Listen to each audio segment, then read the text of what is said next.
Marie Antoinette is a trailblazer in women's history and the last queen of France. She is considered responsible for the unrest that led to the French Revolution and the end of monarchy in 1792. Her life ended, losing her head for being one of the most despised women.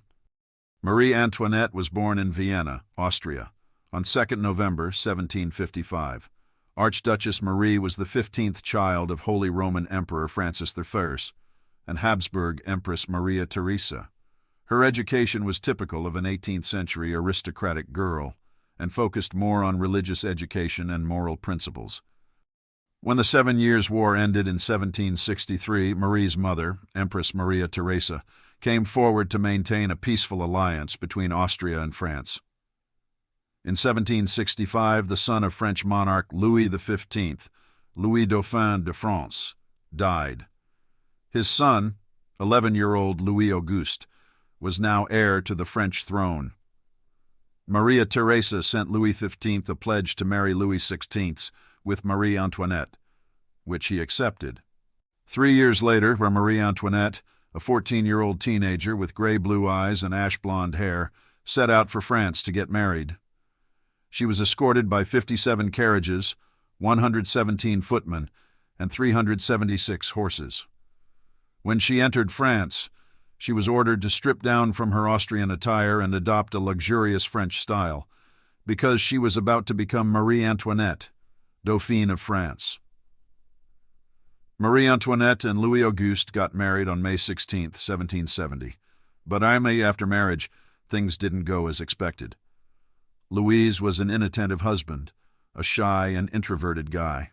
He found pleasure in reading books, gambling, partying, and hunting. Marie found adjusting to the new environment challenging, so she wrote many letters to her mother, Maria Theresa, revealing intense homesickness. "I put on my rouge and wash my hands in front of the whole world," Marie Antoinette. She complained about a ritual where she was required to put on her makeup in front of the courtiers. Louis XV died in 1774, and at 19 Marie became the Queen of France. Things were still distressing between the couple. Marie couldn't produce an heir to the royal family, and everyone, including her mother, blamed her for it. Bored of her married life, Marie found herself in the company of politically vulnerable companions like Princess de Lamballe. She gossiped with her friends and attended masked balls. When the king goes to bed at midnight, Marie goes out to parties, and when she returns, the king is already at work for hours. Louis was a weak and politically null king, whereas Marie became more social and played a prominent political role during the Revolution. She wore luxurious silk dresses and scented gloves and walked in high heels that complemented her figure. She loved towering poof hairstyles and wore light makeup. Her style and beauty made waves in the court, but the French couldn't accept an Austrian queen breaking traditions. It was the beginning of the revolutionary propaganda. They called her a shameless and idiotic queen for going against the royal rules and traditions. Marie's role in French politics was likely exaggerated. She failed to bring former minister Étienne François de Choiseul back in power in 1774. She was held responsible for the finance minister Turgot's dismissal in 1776, but that was a false claim because his dismissal occurred due to disagreements between other advisors. Even after many years of marriage, Louis XVI and Marie still had no children. Rumors began to spread in the courts that Marie was an infertile woman. The news traveled through the halls of Versailles that the queen couldn't achieve her only life goal. Marie's mother was very disappointed with her daughter and would often send her devastating letters saying, "Where did I go wrong with you, Maria Theresa?" The king's brothers, who were already looking for the likelihood of getting the throne, began spreading rumors of Marie's supposed affairs. A French political pamphlet, Libelles, began to spread false claims and slanderous pamphlets and cartoons claiming Marie was immoral. These pamphlets mocked Marie for allegedly having unethical activities with her female court friends. They depicted her fictional affairs with figures like the Duchess of Polignac and Louis XIV. French, who already loathed and disliked Austrians, believed in the propaganda and blamed Marie for bringing Austrian behavior into the country, especially lesbianism. In these challenging times, Holy Roman Emperor Joseph II visited France secretly using the name Comte de Falkenstein. On April 18, 1777, he met Louis XVI at Château de la Muette and had a long conversation. He later wrote a letter to his brother Leopold and called them a couple of complete blunderers. In his letter, he said that Louis XVI, who was only 22, accepted that he would begin the act in bed but stop in the next few minutes and say good night without completing it. He suggested that Louis suffered from phimosis. On his suggestion, Louis got a circumcision, and in the next few months, it was announced that Marie was pregnant. In 1778, Marie gave birth to a daughter, Marie-Thérèse Charlotte. Marie's life suddenly changed from that of a woman partying all night to that of a robust and self-controlled woman, but she was unaware of how swiftly propaganda was occurring outside the palace walls. It wasn't too late when she was accused of being profligate and having an illegitimate child. In 1781, and she gave birth to her son Louis and another son, the future Louis XVI, in 1785. She was contested in the libelles for all her children's paternity. During her first pregnancy, an event occurred that impacted her later life. Her brother, Emperor Joseph II, claimed Bavaria's throne, which Saxony and Prussia challenged. Marie requested the king to have France help Austria. The Peace of Teschen was signed on May 13, 1779, ending the conflict. She pushed for French mediation at her mother's request, and Austria gained the Innviertel territory. But in return, Marie was indicted for harboring sympathies for Austria and France's other enemies. Her lack of power disappointed her brother, Emperor Joseph II. Another rumor ignited by the false accusation was that Marie was involved in a crime to defraud the crown's jewelers by acquiring an expensive diamond necklace, and she refused to pay for it. Flashback to 1772, when King Louis XV of France ordered an extravagant diamond necklace worth $17.5 million, which he wanted to gift to his mistress, Madame du Barry. The Parisian jewelers took years to collect diamonds for the necklace, but the king died of smallpox before he could gift it to his mistress. After his death, Louis XVI exiled Madame du Barry. The necklace contained 17 large diamonds and was named Queen of Diamonds by historian Thomas Carlyle. In 1778, Louis XVI gifted it to Marie, but she declined it, saying they needed ships more than jewelry. When Marie gave birth to her son in 1781, the jewelers tried to sell her the necklace. She refused to buy it, but Jean de Valois-Saint-Remy forged her signature. Jeanne was the successor of an out-of-wedlock son of Henry II of France. She was a trickster who planned to use the necklace to gain wealth. In 1785, Jeanne became the mistress of Cardinal de Rohan, a former ambassador to Vienna. Cardinal was trying to gain the Queen's favor to secure a position as the king's minister. Jeanne promised Cardinal that she would help him with his plan. She used her lover, Rétaux de Villette, to gain access to the royal court. She would exchange fake letters between the cardinal and the queen and ensured that the cardinal would gradually fall in love with the queen.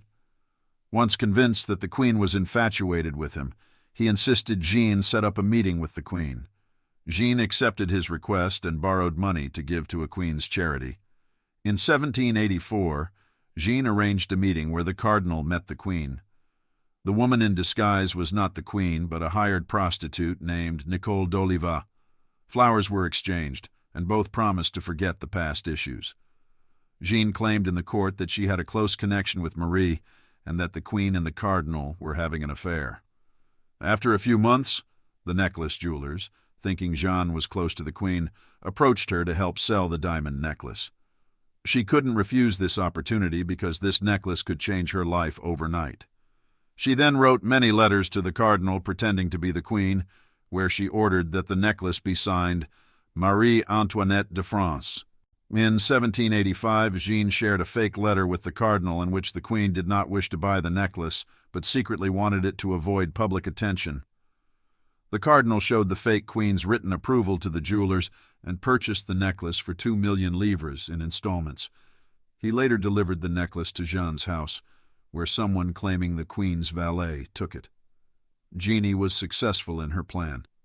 She sold the diamonds of the necklace on the black markets in Paris and London. When it was time to pay the installment, Jeanne gave the cardinal's notes to the jewelers, which weren't enough. The jewelers went to the queen, who was shocked by the revelation. She denied having any knowledge and took quick action, ordering arrests. Cardinal Rohan, Jean, and the prostitute Nicole d'Oliva were arrested. Cardinal showed the letter to the king, supposedly written and signed by the queen. But he was unaware that royals signed only their first names. Jeanne, the main culprit, was sentenced to whipping, branding V on both shoulders, and imprisonment. She later escaped and wrote a memoir in which she once again tried to defame the queen and succeeded. Despite Queen Marie being innocent in the entire conspiracy, the public blamed her for manipulating Jeanne to harm Cardinal Rohan. The scandals damaged the empire's reputation, and the opposition forced the king's financial reforms. The public considered the queen guilty and the enemy of France. In 1786, Marie began building the Hameau de la Reine, a luxurious retreat near the Petit Trianon at Versailles. The country was already in debt, and people were starving, but they deemed the queen responsible for spending trivial expenditures. They dubbed her Madame Deficit. Although she spent money on her friends like Yolande de Polastron, the amount wasn't huge enough to claim the queen responsible for poverty and hunger. After a few months, when she entered her theater box, the crowd began to hiss at her. Marie was horrified by the crowd and decided not to appear at parties, balls, and even the king's council chamber. A famous quote, "Let them eat cake," was also attributed to Marie. They blamed her for the peasants suffering when they had no bread. Marie never said those words, but these words were written by the philosopher Jean-Jacques Rousseau when she was only 6 years old and still living in Austria. People hated Marie so much that they linked every negative thing to her. In June 1789, Marie's eldest son passed away, but the kingdom didn't arrange any national mourning, saying that it would cause more poverty among the people. Marie was outraged and decided to face the rebellions who were gathering against the kingdom. She decided to stop the rebellious revolution that was only causing brutality and murders of its leaders. One October 5th, a mob of outraged women entered the palace to murder the queen. They entered Marie's private suite but were stopped by the guards. Many died that day, some to save the queen and some to get rid of her. Marie ran half-naked and barefooted to the king's bedchamber. The mob called out Marie and told her to face the public. A courageous woman, Marie held her head high, took her children, and emerged before them. She didn't beg for mercy or apologize for something she never did. Her face resembled the face of a soldier facing his enemies and ready to die. The mob won, and the royal family was moved from Versailles to the Tuileries Palace in Paris. Marie and the king lived without any powers for the next 2 years. In 1791, the couple was smuggled in a carriage out of Paris, but after 200 miles, the public recognized the royal carriage with many horses and guards. The royals were disgraced, spat on, beaten, and pushed by the crowd and sent back to Paris. In December, when King Louis was found guilty of high treason and sentenced to death, he was executed after 1 month. His death shocked Marie. Her heart shattered, and she cried for months. After 6 months, her children were taken away from her. "I was a queen, and you took away my crown. A wife, and you killed my husband. A mother, and you deprived me of my children. My blood alone remains. Take it, but do not make me suffer long."